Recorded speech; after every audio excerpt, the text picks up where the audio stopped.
예. 잠깐만 말씀. 우리 강사님들이 그동안 이제 나누신 그 발제 내용들 중에 꼭 마지막 결론으로 나누실 말씀들 1분 안에 한 분씩 1분 안에 해드릴 거고, 그리고 그것이 끝나면, 왜냐하면 우리가 일찍 강의 들은 것도 있고 늦게 들은 것도 있어서 기억이 잘 안 돼. 그러니까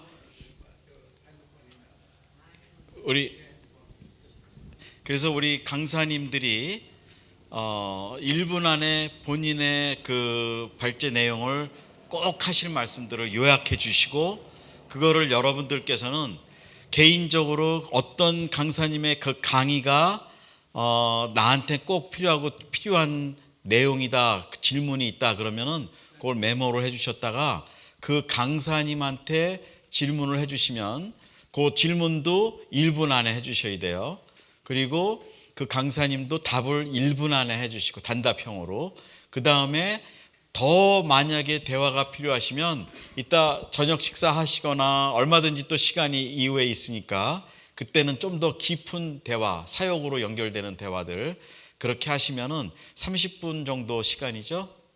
그러면은 시간이 딱 맞을 것 같아요. 그래서 이거를 총체적 마무리를 하는 시간으로 그동안 나눈 내용들 나누고, 여러분들이 꼭 질문하실 것들이 있으면 하시고, 그리고 마이크는 저기 플로어에 준비가 돼 있으니까 주실 거니까 손을 들어 주시고, 예, 그렇게 하겠습니다. 그러면은 차례대로 여기 계신 차례대로 이렇게 해서 말씀해 주시면 되겠습니다. 이거를 드릴까요? 예.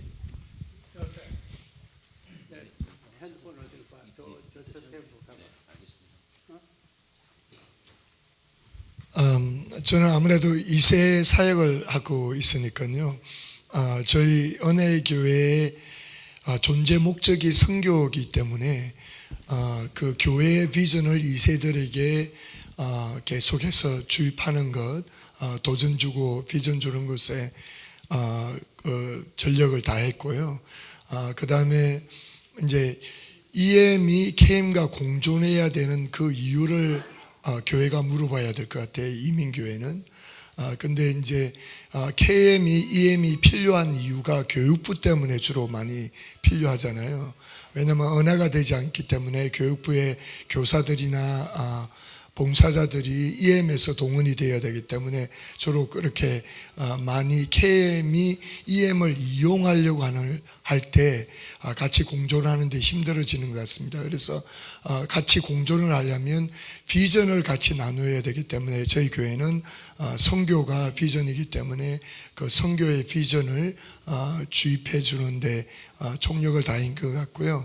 그 다음에 EM과 KM이 공존하는데 가장 중요한, 제가 볼 때 가장 중요한 것은 담임 목사님과 EM 목사의 관계인 것 같습니다. 그래서 저는 철저하게 공개적으로도 그렇고 우리 EM 성도들에게도 계속해서 하는 것은, 나는 부목사이다. 왜냐하면 교회에 머리 2개가 있을 수 없잖아요. 머리 2개가 있는 것은 개물이 머리가 2개가 됩니다. 그래서 항상 한기훈 목사님이 담임 목사님이고 저는 부목사로서 EM을 담당하는 목사로서 우리가 같이 공존하는 이유는 선교를 같이 하기 위해서 공존한다고 계속해서 강조하고 주입을 했습니다. 네. 박수는 마지막에 한 번에 치겠습니다. 박수는 나중에. 저는 그 마가복음 2장의 말씀을 가지고 킴넷이 얼마나 귀한 일을 감당하는가를 설교 때 말씀을 디보션 아침 예배 때 말씀을 드렸습니다.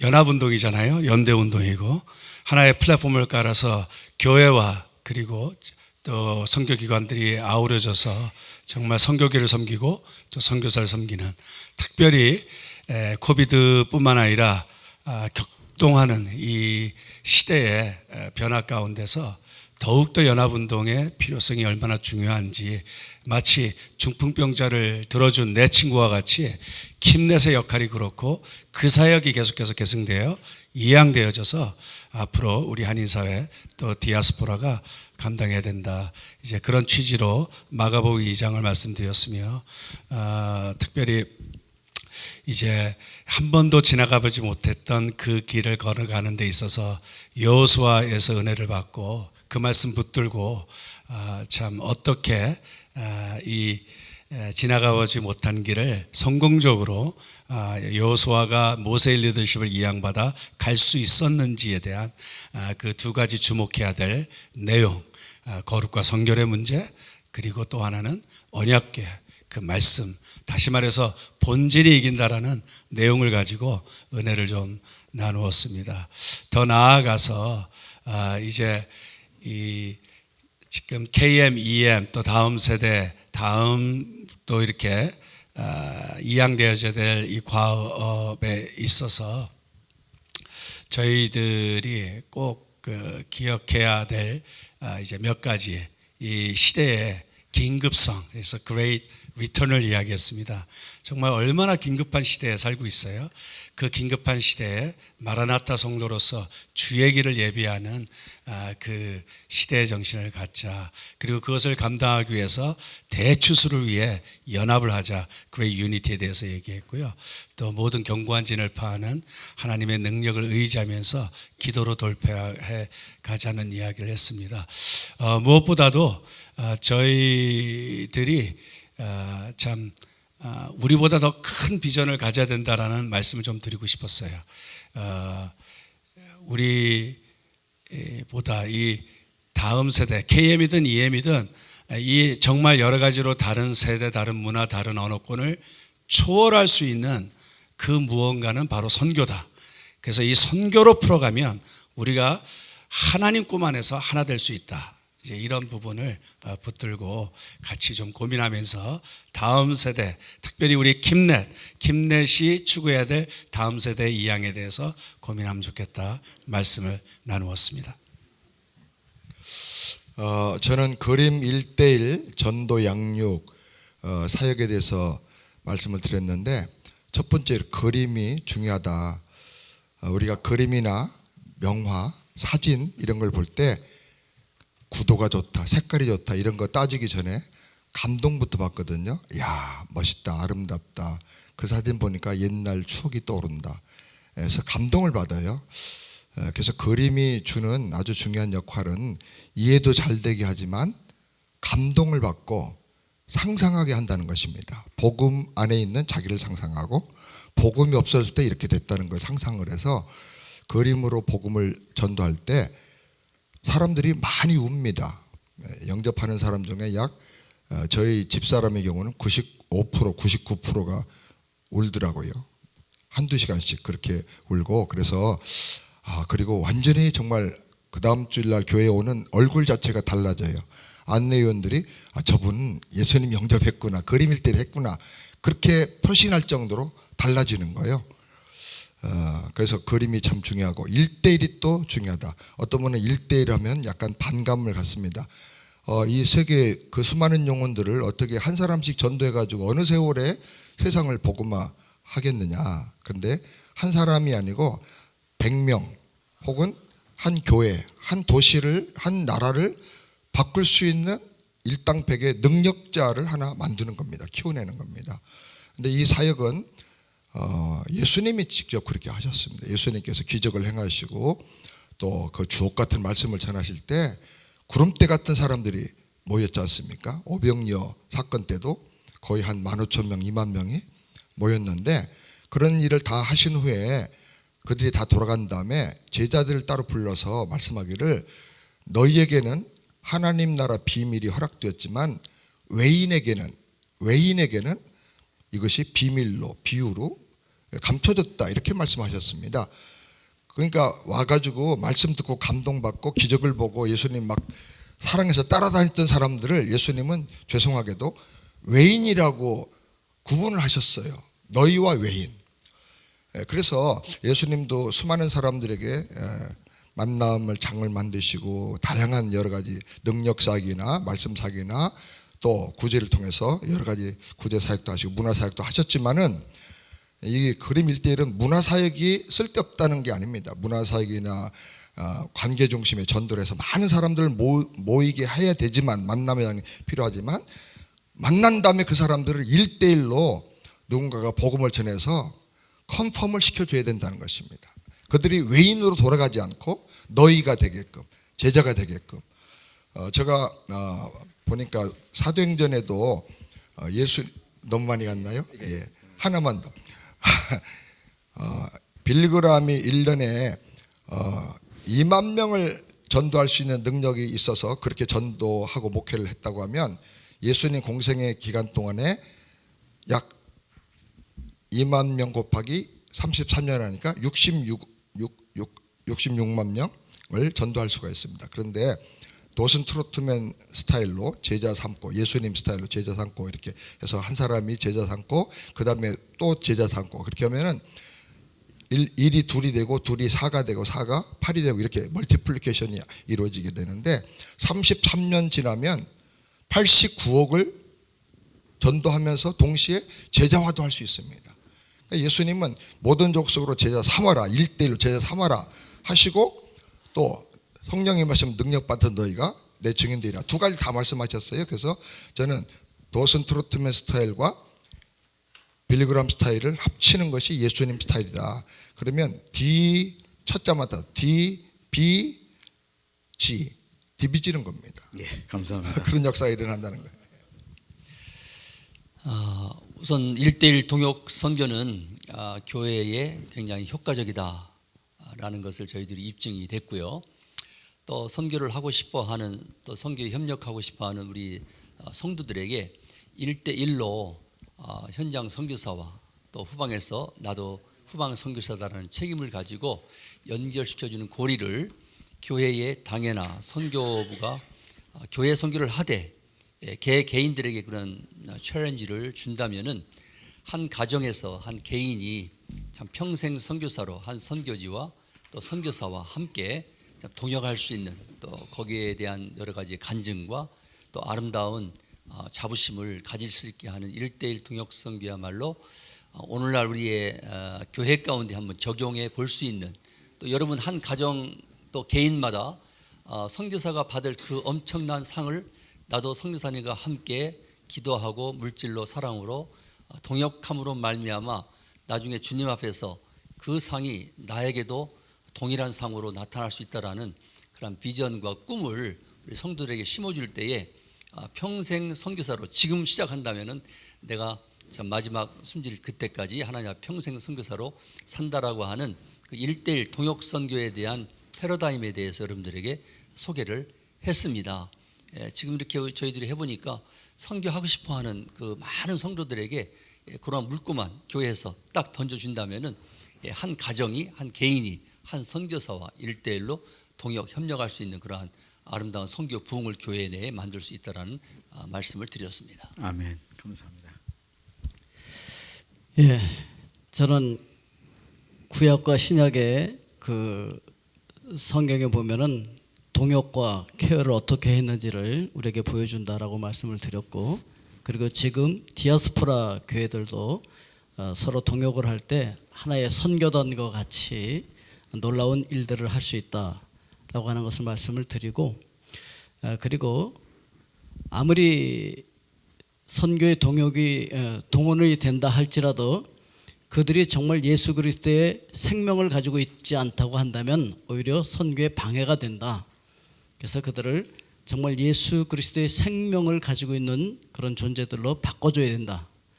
그런 차원에서 지금 우리는 라틴 아메리카의 그 월드비전 신학교를 하고 있는데, 지금 한 20%의 목회자들은 제대로 된 신학교에 가서 공부를 합니다. 80%의 목회자들은 신학 공부를 거의 못한 상태에서 목회를 하고 있습니다. 이미 하고 있어요. 그런데 그럼 왜 신학 공부를 안 했느냐? 안 한 게 아니라 못한 거예요. 형편도 안 되고 지역적으로도 또 여러 가지 여건상 할 수가 없는 상태에서 그냥 목회를 하고 있는 거예요. 그러니까 얼마나 이단에 취약한지 몰라요. 이단들이 가서 조금만 돈을 쓰고 유혹하면 다 넘어갑니다. 그렇기 때문에 그들을 바로잡아주기 위해서 신학 공부를 시켜주는 것은 굉장히 시급하다. 그런 차원에서 월드비전 신학교의 그 시스템은 굉장히 효과적인 그런 신학 교육이기 때문에 우리 다 같이 동력해서 이것을 하자. 특히 쿠바 같은 경우에는 의사들이 신학 공부를 하러 옵니다. 실제로 굉장히 수준이 높아요. 어떤 분들은 뭐 수준 낮은 분들만 이렇게 보고 다닐 수도 있지만 쿠바 같은 경우에는 굉장히 학력들이 높아요. 아멘. 뭐 문화 인류학을 전공한 사람들이 와서 다시 신학을 공부하거나 그래서 이런 분들을 빨리빨리 바꿔주면은 20%가 지금까지 못했지만 그 80%에게 엄청난 가능성이 있어서 그들을 통해서 라틴 아메리카가 놀랍게 바뀌게 될 줄로 믿습니다. 아멘. 그래서 약한 자를 들어서 강한 자를 부끄럽게 하는 역사가 일어나게 될 줄로 믿습니다. 여러분 아멘. 이 선교에 동역해 주시기를 부탁드리겠습니다. 아멘. 예, 감사합니다. 저는 이 킴넷에 참석할 때마다 물론 저는 이제 UBF 멤버로서 물론 자부심이 있습니다. 그러나 많은 분들의 강의를 통해서 굉장히 도전을 받고 새롭게 UBF도 새로운 마음가짐으로 세계 선교 역사에 다시 한번 동참을 하고 또 이 그림 성경 같은 이런 전도 방법 이런 것을 정말 배울 수 있는 그런 계기가 돼서 굉장히 감사를 드립니다. UBF는요, University Bible Fellowship입니다. 그러니까 저희들은 아주 특수 사명을 가지고 있는, 특히 그 캠퍼스 대학 학생들이 좀 골치 아픈 그 그룹입니다. 그 대학생 사람들은 저 의견이 분명하고요, 또 복잡합니다. 그리고 그다음에 헌금을 안 해요. 학생이니까 헌금을 안 해. 그런 사람들을, 그러나 이분들이야말로 장래 지도자입니다. 그렇기 때문에 저희들은 이제 대개 저희들은 대학교 때 초청을 받아서 말씀을 통해서 예수님을 만나고 그 구원의 기쁨과 감격을 체험하고 이 캠퍼스 역사에 이제 올인한 사람들입니다. 저도 그렇습니다. 예. 근데 이제 제가 이제 유니버시티 바이블 펠로우십 하니까 좀 길잖아요. 그래서 제가 그럽니다. UBF는 You Become Friends. 그렇게 소개를 합니다. 예. 아멘. Friends in 감사합니다. Jesus. 예, 그렇게 됩니다. 감사합니다. 그래서 저희가 자비랑 선교사에서 얘기했는데, 물론 이제 제가 이제 저는 이제 대학 교수입니다, 말하자면은. 근데 처음부터 날 때부터 대학 교수가 된 거 아니고, 미국에 올 때부터 대학 교수가 아니고, 사실은 밑바닥에서 시작했습니다. 저는 삐라도 날리고 페인트도 잘 칠합니다. 그 다음에 튜터링도 하고 온갖 바닥, 그 다음에 학생으로서 공부도 하고, 그렇기 때문에 저는 이제 미국 학생들 제자 양성을 했는데요. 미국 학생들이 겪는 모든 그 고난을 함께 겪어본 겁니다. 그러면서 겪으면서 승리하고 그 다음에 박사까지 받으니까 이 미국 학생들을 도울 수 있는, 이 사람들이 어떤 어려움을 겪는가, 뭐 재정적으로 학교에서 도울 수 있는 그런 인성, 휴머니티가 생기는 겁니다. 이해심이. 그래서 그런 가운데 이분을 이해하고 거기에 복음을 심고 또 비전을 심어서 영적 리더로 성장하게끔 그럴 수 있는 역량. 그러니까 자비랑 선교사들은 그냥 돈만 자기 스스로 이제 서포트하는 그런 재정 문제를 해결해서 선교사 한다는 것뿐만 아니라 아멘. 여러 가지 예. 베네핏이 있습니다. 네, 감사합니다. 감사합니다. 네네. 네, 감사합니다. 우리 교육 선교는 특별히 저희의 그 교육 철학은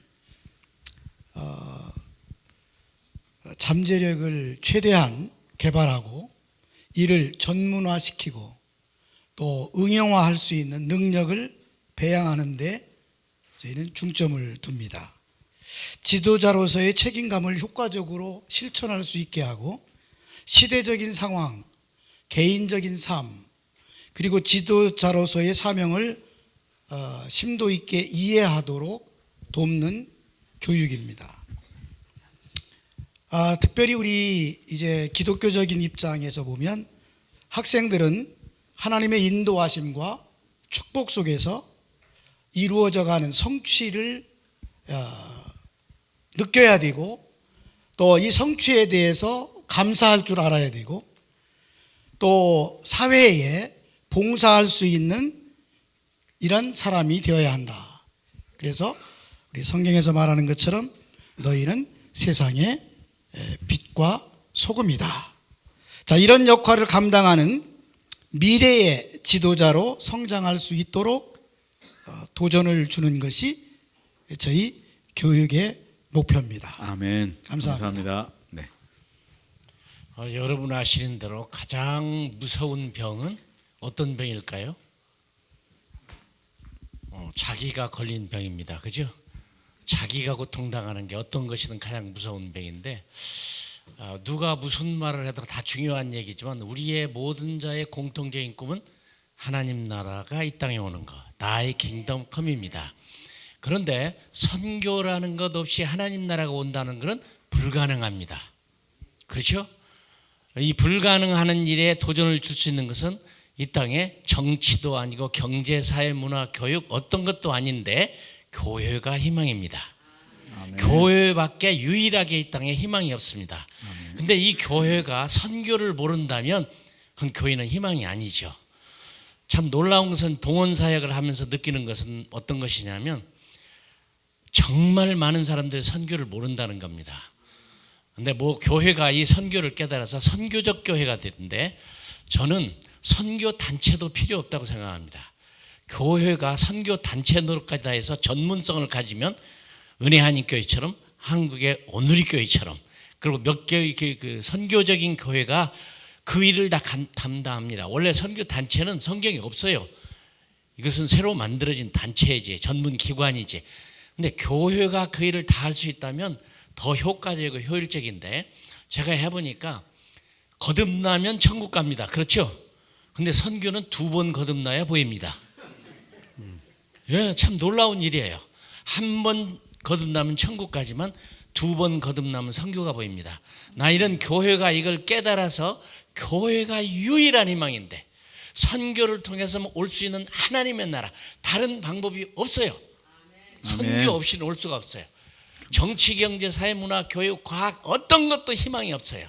오직 선교를 통해서 희망인데 그걸 교회가 해야 되는데, 나는 교회가 그렇게 쓰임받기를 바랍니다. 아멘. 그런데 교회가 실제적으로 선교적인 전문성이 없어요. 몇 교회를 빼놓고는.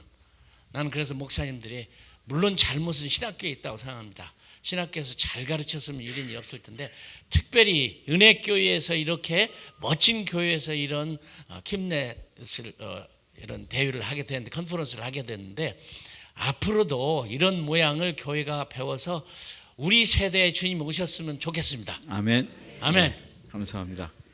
자, 그러면 오늘 여기 지금 나오셔야 되는데 못 오셨는데 늦게 오신 분들이 좀 있으신가요? 강사님들 중에? 우리 다 오셨습니다. 다 오셨죠? 그러면은 한경 목사님이 좀 늦으셨는데 오늘 아침에 강의하신 내용을 1분 안에 요약하시는 거로 돼 있거든요. 지금 혹시 뭐 마지막으로 해주실, 요약해 주실, 예, 1분 안에 해주시면 돼요. 지금 아니 제가 녹음이 지금- 되기 때문에 목사님 이쪽으로 와서 지금 해주세요. 이재환 선교사님이 다 말씀하셨어요. 선교적 교회는 이 파송 기관도 아니고 바로 선교 자체다. 그래서 선교하는 교회가 죄송합니다. 선교하는 교회 되면 그 안에 모든 것이 다 이루어질 수 있는 것, 선교 단체, 선교 기관에서 할 수 있는 모든 것까지 다 토탈 이 사역이 이루어질 수 있는 것을 보게 됩니다. 그래서 모든 교회들이 이 선교적 교회로서의 이 개념만 확실하게 깨닫기만 하면, 또 특별히 담임 목사님들이 확실하게 선교해야 되겠다, 그리고 이 모든 성도들이 필드를 경험하게 하는 것이 미셔널 처치의 굉장히 중요한 프로세스라고 봐요. 그래서 그냥 설교로 그 선교에 대해서 강조한다고 해서 되는 게 아니고 실제 담임 목회자부터 선교 필드를 경험하고 성도들이 선교 필드를 경험할 수 있게 해줘서 현장을 경험하게 해야 구체적으로 선교에 헌신할 수 있게 된다. 그리고 또 장기 선교사로 또 헌신할 수 있는 그런 그 계기가 마련된다. 그렇게 봅니다. 그리고 선교 단체는 꼭 필요합니다. 그것은 전문성을 가진 기관들이기 때문에 선교적 교회가 그 전문성을 가진 선교 단체와 잘 연합하면 큰 도움을 받아가지고 서로 아름다운 팀 사역이 이루어지면 대단히 효과적인 그런 선교가 될 수 있겠습니다. 감사합니다. 감사합니다. 박수 마지막으로 한 번에 다 해주시고, 네. 그러시면 시간이 5시 반까지죠? 예, 그리고 식사하러 가시는 건데 이 시간에는 한 20분 정도 남은 것 같아요. 그래서 여러분들께서 설명을 많이 하지 마시고 계속 말씀드리지만 딱 질문의 요점만 어느 강사님한테 질문을 해드리고 싶습니다라고 해서 하면 지금은 강사님들이 요약을 해서 좀 길어졌는데 딱 그거는 단답식으로 하고 나머지는 식사하시면서 말씀하시면 돼요. 자, 이제 마이크는 플로어에 갈 건데 혹시 질문하실 수 있는 분들, 원하시는 분들, 네. 안녕하십니까. 저는 이상진 장로입니다. 저는 2002년 올란도에서 킴네티 시작할 때부터 있었는데 그 이후에 매년마다 이러한 컨퍼런스가 있었습니다. 제가 볼 때 2024년 킴넷 국제 선교 지도자 포럼 이것만큼 결실이 있는 때가 없었다고 생각이 됩니다. 왜냐하면 이렇게 패널 하신 분들이 다 옛날에도 하긴 했습니다만은 진지하게 이렇게 나오셔서 말씀하시고 본인의 주제를 가지고 선명하게 우리에게 전달해 주셔서 너무 감사합니다. 제가 한번 어세스를 해보니까 9명 중에서 7명은 목회를 하신 경험이 다 있으신 분이고 2명은 아마 없으신데 선교 현장에서 열심으로 잘하고 계시는 분 같습니다. 목회자로서는 본인의 교회가 성장되고 또 부흥되는 것이 목표일 것이고 선교사는 또 많은 선교지에서 많은 결실들이 맺히는 것이 선교사님들의 목적이라고 생각이 됩니다. 선교사님이나 목회자이거나 관계없이 모두 오늘의 주제가 선교에 집중되는 것을 보면서 킴넷이 과연 앞으로 추구해야 할 새로운 하나의 그 모멘텀을 얻는 것 같은 느낌이 들어서 너무나 감사하게 생각합니다. 저는 지금 이 시간에 질문할 것 하나 있습니다. 2가지인데 코로나 이후에 많은 교회들이 힘들어하고 있습니다. 뿐만 아니고 오늘 들은 것과 마찬가지로 코로나 이후에 선교 현장도 힘들어하고 있습니다. 실제적인 숫자상으로도 그렇게 나타나고 있고요. 코로나 이후에 우리가 어떻게 다시 리바이벌 할 것인가에 대해 가지고 좀 설명을 해주시는 것을 하나 요청드리고, 두 번째로는 실제로 선교 현장에서 지금 선교 역사를 볼 때 지금 리타이어해서 이제 선교지를 떠나야 하실 선교사님들이 많은데 그분들이 과연 어디로 갈 것인가 라고 하는 숙제가 목회를 하시는 목사님들이나 선교사님을 하시는 선교사님들에게 공히 생각하고 연구해야 할 우리들의 과제가 아닌가 생각하면서 이 두 가지 과제를 우리 하나는 이지환 선교사님께서, 하나는 한기용 목사님께서 대답해 주시면 고맙겠습니다.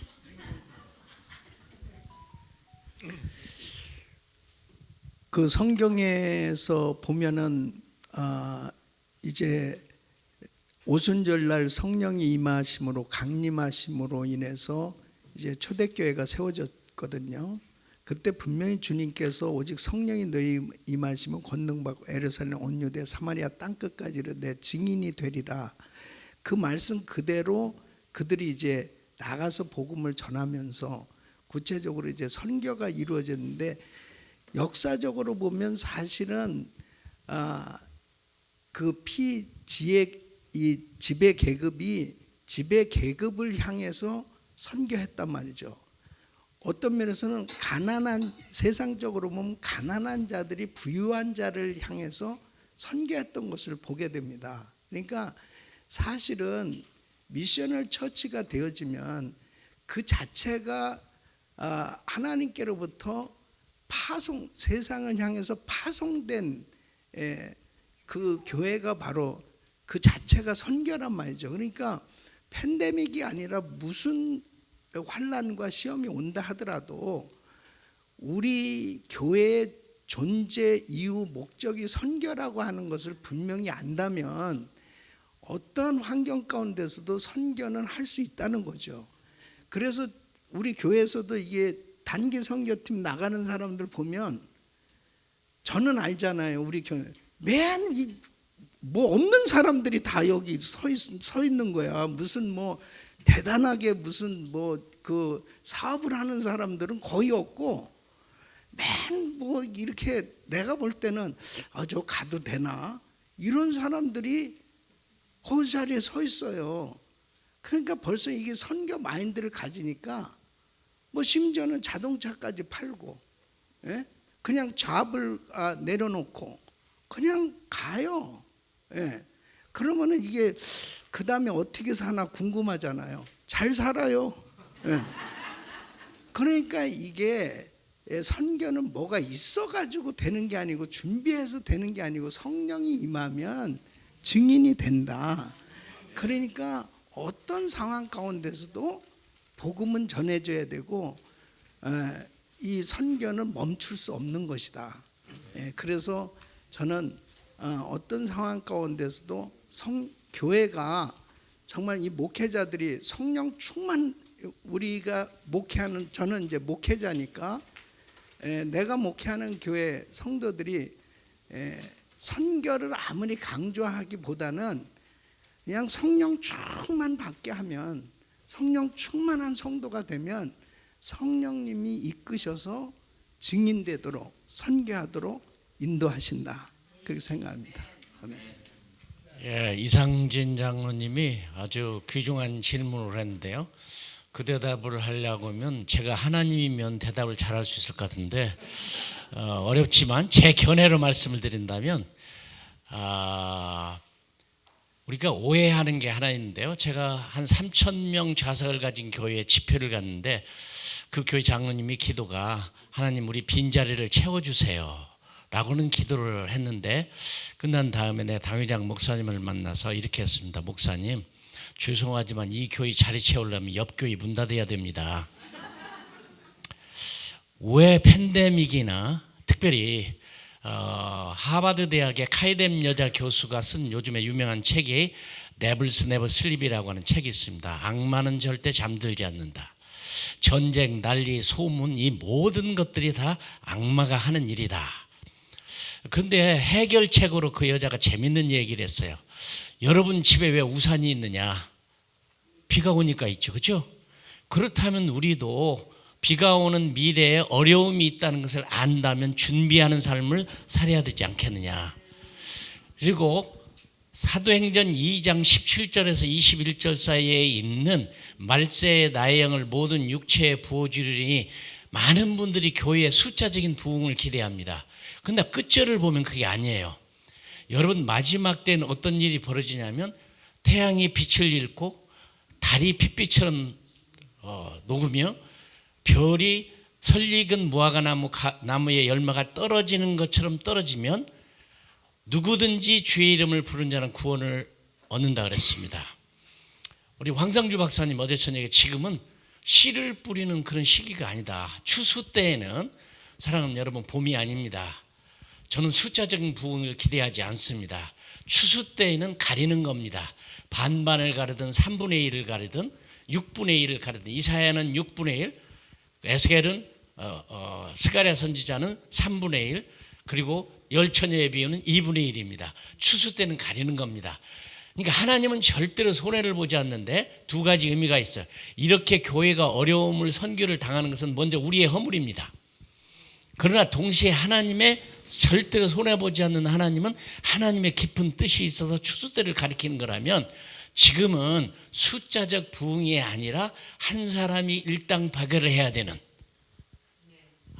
강력하게 이것이 부흥이지 숫자적으로 부흥이 아닙니다. 추수때이기 때문에 저는 그래서 이 마지막 때 이렇게 어려움이 오는 것은 물론 마귀가 우리를 힘들게 어렵게 하는 것이지만 시대를 가르쳐준 마지막 때를 보여주는 거라고 믿습니다. 그러나 선교가 완성되자마자 여러분은 아시는 대로 7년 대환란이 올 것입니다. 그렇죠? 그런데 제가 말한 사도행전 2장 17절에서 22절 사이에 태양이 빛을 잃고 해가 피로 변하고 별이 떨어지는 그 상황이 계시록 6장에 나오는 말입니다. 그렇죠? 읽어보세요. 그게 징조입니다.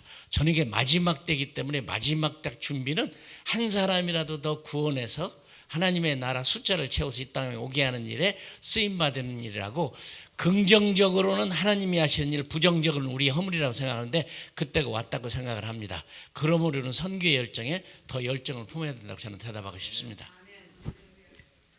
네, 감사합니다. 자, 예, 지금 시간이 많이 없어서 딱 두 분만 잠깐만요, 목사님. 예, 두 분만 질문을 받고 이제 여기서 또 지명해 주시는 분이 대답을 해 주시고 그렇게 하면은 딱 30분이 될 것 같아요. 그러면 우리 최 목사님이 질문하실 거고 또 다른 분 계신가요? 미리 좀 하게. 예, 그러면 질문 있으세요?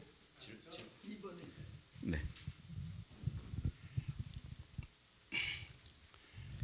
여러분 아신 대로 킴네트는 제가 한국에서 나가서 KDW MA를 마치고 돌아와서 2002년에 시작할 때 원래 설립 목적은 로컬 처치, 우리가 개교회가 선교하는 교회가 많이 일어나야 성장할 줄 알고 많이 노력했는데 그런 면에 있어서는 KDW의 원래 목적은 우리가 실패한 줄 생각된다고.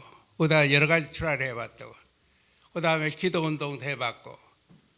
결과적으로 우리가 여러분을 이제 킴네트가 마지막에 우리가 선교 단체를 섬기도록 하나님께서 그런 비전을 주셔서 여러분이 1년에 한 번씩만 모여서 서로 각 선교 단체를 발표하고 도전받고 서로 간에 칼을 날카롭게 하듯 여러분이 서로 간에 도움이 되고 그래서 이제 우리가 더 어떻게 여러분을 도울 수 있는지 킴네트 여러분의 섬기기 위해서 존재할 때 여러분의 섬기는데 아무 도움 된다면 킴네트 존재 목적 없다고요. 그래서 여러분이 어떻게 여러분을 도와줄 수 있는지 한 말씀 필요한데 말씀해 주시면 감사하겠습니다. 오케이. 네. 그러면 우리 강사님들 중에서 지금 우리 최 목사님의 질문은 구체적으로 이렇게 많은 사역을 해왔지만 구체적으로 혹시 뭐 이렇게 제안을 해주실 수 있는 어떻게 킴넷을 우리가 도울 수 있는지 그거를 질문해 주신 거예요. 그러면 평소에 생각하신 게 있으면 그냥 간단하게 말씀해 주시죠. 누가 해주시? 죄송합니다. 아까 우리 말씀하신 대로 우리 한기용 목사님 말씀한 대로 들어야 할 사람들은 잠자고 있고 전문가들은 여기 와서 들은 말을 또 듣게 되고 제가 마음속에 걱정하는 것은 이 킴넷이 차라리 가능성은 있지만 전혀 선교하지 않는 목사님들을 초청하고 우리 전문 사역하는 분들이 특별히 모델이 될 수 있는 분들을 불러서 그분을 깨우는 그런 킴넷으로 한다면 차라리 더 효과가 있을 거다 하는 생각을 하고 기도를 합니다. 아멘. 우리 한도수 선교사님하고 우리 임성 선교사님 두 분만 그러면 추가로 받겠습니다. 끝나시면 요거 쓰세요. 네. 오늘 우리 김황신 목사님 지난번에서 만나서 그때도 큰 도전을 받았는데 이번에도 구체적인 어떤 것을 느끼게 되어서 감사를 드립니다. 뭐냐면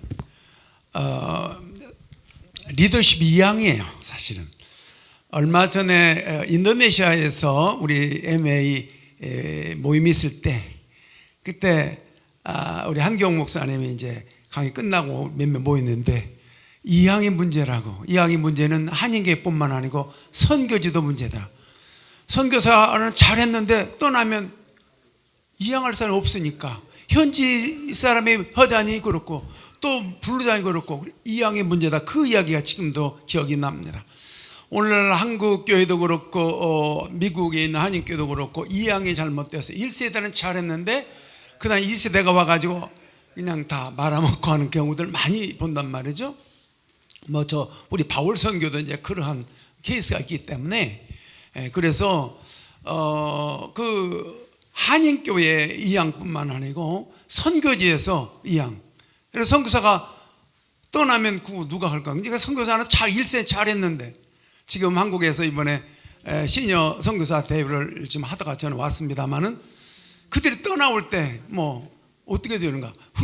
후임자가 제대로 되지 않으니까 1세대 잘했는데 잘 안 되는데 오늘 말씀 가운데 1세대가 잘해서 헌신되고 순종한 자를 잘 이렇게 키워놓으면 2배로다 이렇게 할 수 있다 그러는데 그래서 선교지의 이양 문제 그래서 기르고 또 이제 한인교회 또 그런데 선교지에 대해서 한번 사례가 있으면 좀 말씀해 주시기 바랍니다. 이양이 잘 되어 온 그런 사례가 있는지 우리 김 목사님, 김한식 목사님. 저희 은혜 교회에서 파송 받으신 특별히 카자흐스탄에 가셨던 유의경 목사님 계시는데 그분이 가라간다에서 카자흐스탄에서 크게 목회와 제자 양육과 또 선교 우리 신학교에 보내서 많은 제자들이 양육됐는데 그 중에 김일거울 목사님이시라고 고리원 3세대 되시는 목사님을 집중적으로 양육하셔가지고 지금 그분이 러시아계 러시아말 하는 그 교계나 그 선교지에 엄청나게 영향력을 미치고 계속해서 교회 개척과 계속해서 목회자 양성과 이런 일들이 일어나고 있습니다. 그래서 아마 그분도 1세 선교사님이 가서 현지인에게 전도하고 양육해서 그 제자가 지금 훨씬 더 크게 사역하고 있는 그런 사례가 있어요. 네. 네, 그러면 우리 목사님 말씀하시겠어요? 예, 잠깐 하시고 그 다음에 우리 임성익 선교사님이 말씀 답변 끝나신 다음에 질문해 주시면 됩니다. 네. 최일식 목사님께서 질문하신 말씀에 제가 공감을 표시하면서 이전에 이현성 목사님께서 사무총장으로 있을 때부터 친구기 때문에 계속 여러 번 그런 얘기를 나누고 요청을 했습니다. 예를 들어서 LA나 아틀란타나 이런 데서 어느 교회가 킴넷 총회를 모인다 일정이 정해지면 공식적으로 킴넷에서 몇 교회 대상으로 해가지고 공식적인 서한을 해서 담임 목사님이나 거기 선교 담당자를 초청을 하고 한 번 가지고 안 됩니다. 여러 번 하고 그 다음에 사무총장이 거기 와가지고 한 달 정도 상주하면서 목사님들을 만나가지고 초청을 해야 됩니다. 그렇게 해서 그 지역에 살 때 그 지역에 있는 선교 할 수 있는 교회 또 선교적인 미셔널 처치가 될 수 있는 교회들을 리크루트를 해서 함께 VIP로 초청을 해가지고 그분들과 함께 우리가 좀 1대1로 도와주기도 하고 전체 세션을 통해서 강의도 해주고 이렇게 하면서 이 아름다운 모임 저는 사실은 우리 교회가 개척할 때부터 거의 20몇 년 처음 시작할 때부터 킴넷 참석했는데 참석하면서 늘 저 안에 챌린지가 오고 또 영감과 지혜가 생겨가지고 저희가 미셔널 처치가 됐어요. 제가 생각할 때. 그래서 1년에 거의 한 200명 이상이 단기 선교를 나갑니다. 가서 그림 일대를 훈련받고 아주 엄청난 열매들을 맺고 있고 그 열매 가운데 하나가 쿠바고 또 여러 나라들인데요. 만약에 계속 참석하도록만 격려하고 그런 유익을 얻는 것을 경험한다면 지역마다 돌아다니면서 그런 놀라운 그 리크루트하고 리바이벌 운동이 영적으로 선교적인 리바이벌 운동이 확실하게 일어날 거라고 생각합니다. 예. 파라과이 임성익 선교사입니다.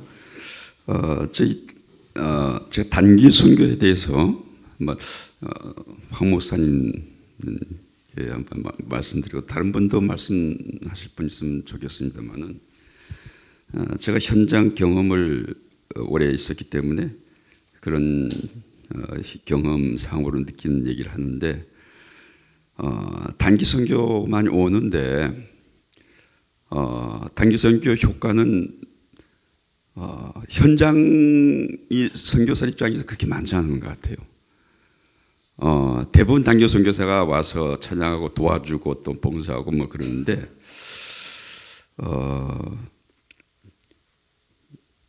정말 그 거의 똑같은 패턴을 가지고 오는 경우가 많거든요. 그런데 단기 선교사로 오려면 단기 선교사로 가는 현장에 대해서 더 구체적으로 연구하고 여기 뭐가 필요한가, 또 이 단기 선교 현장에 우리가 정말로 도와야 될 점이 뭔가,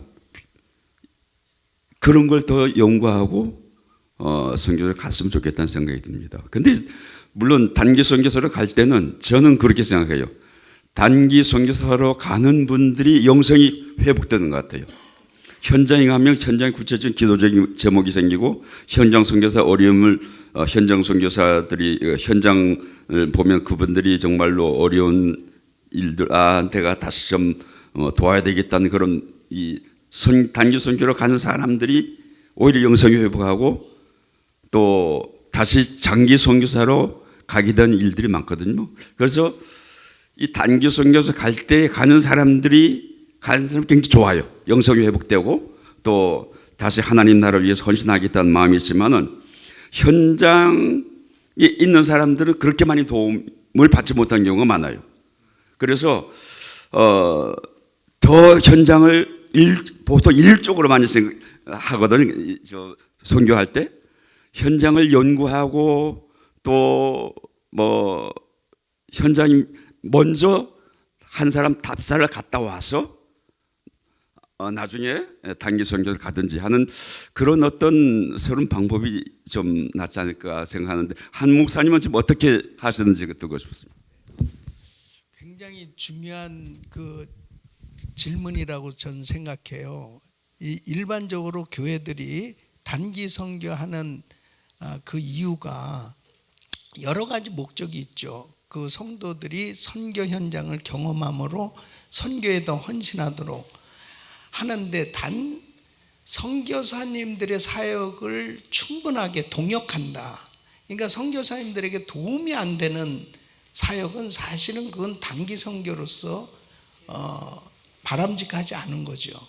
그러니까 선교사님들은 또 단기 선교팀들을 받음으로 인해 스트레스를 더 많이 받고 더 힘드니까 단기 선교사들 안 왔으면 좋겠습니다. 그러면 이게 사실은 온전한 선교가 안 되는 거죠. 그 선교사님 입장에서는 단기 선교팀이 오는 것을 굉장히 기뻐하고 환영해야 되는 거거든요. 그러려면은 선교사님들에게 있어서도 준비가 돼야 된다. 정말 이 팀들이 왔을 때 이 사람들을 완전히 은혜 받게 해서 보내야 될 책임이 있어요. 선교사님들도. 그래서 그들로 하여금 선교에 더 헌신하도록 만드는 것도 선교사님들의 책임이에요. 그리고 또 저희 교회 같은 경우는 한 달 내지 2달 전부터 어떤 경우는 3달 계속 팀 멤버 미팅을 매주마다 하면서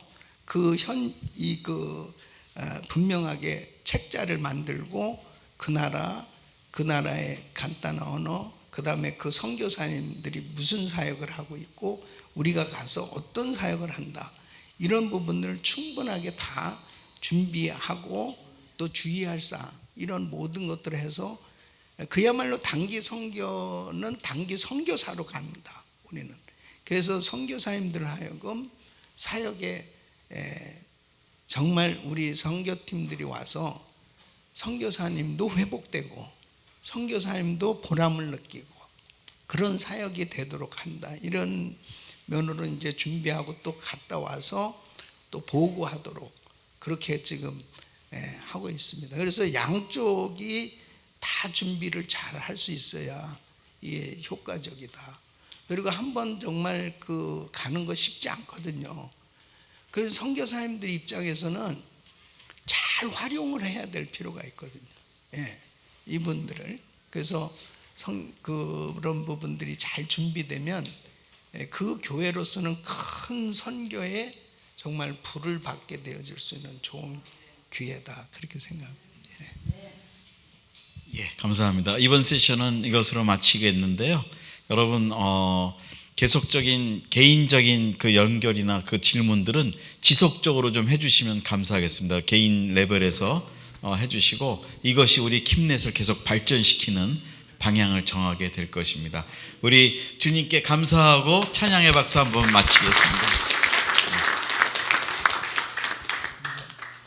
그리고 실제적으로 굉장히 우리 킴넷의 역할에 대해서 이제 22주년을 맞이하면서 우리가 좀 더 포맷이 바뀌어져야 되겠다. 그것은 이제 저도 좀 공감하는 것 중에 한 가지가 뭐냐면 이렇게 좋은 강의 전문성을 가지고 또 실제적으로 정말 그 목회 현장에 미셔널 처치로 세워져야 될 이민교회 목회자들이 좀 더 이런 좋은 강의와 이런 경험들에 대한 간증을 듣는다면 얼마나 목회에 큰 도움이 될까. 그런 면에서 안타까워요. 사실은 이것을 준비하는 것은 뭐 100명이 모이나 1000명이 모이나 준비하는 교회 입장에서는 마찬가지의 수고예요. 사실은 모든 면에서 이거 엄청난 수고입니다. 그래서 제가 볼 때는 지금 우리 목사님들도 좋은 제안을 하셨는데 철저히 사실은 좀 전국적으로 이런 미셔널 처치가 되고자 하는 그런 좀 분들을 목회자들을 초청해서 우리가 잘 준비하면 킴넷의 그 장점이 이렇게 좋은 강사들이 많거든요. 그래서 좀 더 끝나고 난 다음에는 그 목회자들에게 우리가 그 전에 좀 그렇게 한 적이 있습니다. 사실은 굉장히 그 목회자들이 또 참 좋았던 간증 사례도 사실 있어요. 그것을 좀 더 사무총장 그다음에 앞으로 리더십들이 잘 이렇게 준비해서 하면 굉장히 좋겠습니다. 네. 감사합니다. 예, 네. 말씀 광고하고 끝내겠습니다. 예, 다 같이 이제 먼저 한도수 목사님께서 마무리 기도하면서 식사 기도를 하고 우리 마치겠습니다. 고마우신 하나님 아버지, 저희들을 구원해 주시고 이것도 감사한데 저를 불러 주의종 삼으셔서 지금까지 사용해 주신 것을 감사합니다. 이 땅에 킴넷을 세우시고 매년마다 이렇게 좋은 컨퍼런스를 통해서 다시 한번 결단하고 우리 주님을 향하여 나아가게 하시니 감사합니다. 이번에 킴넷 국제 지도자 포럼을 통해서 다시 한번 선교에 대해서 우리가 깨닫고 결단하고 나아갑니다. 주여 축복하여 주시옵소서. 오늘 이렇게 저희들을 초대해서 늘 이렇게 맛있는 것을 대접하는 이 교회를 우리 주님 축복해 주시고 차고 넘치게 해 주시고 주님이 오시는 그날까지 이 선교 계속해서 일어나갈 수 있도록 이 교회를 사용하여 주시옵소서. 우리는 이 음식을 먹고 마심으로 더욱더 강건해져서 주님이 오시는 그날까지 선교의 사명 잘 감당케 하여 주시옵소서. 사랑이 많으신 예수님의 이름으로 감사하며 기도드립니다. 아멘.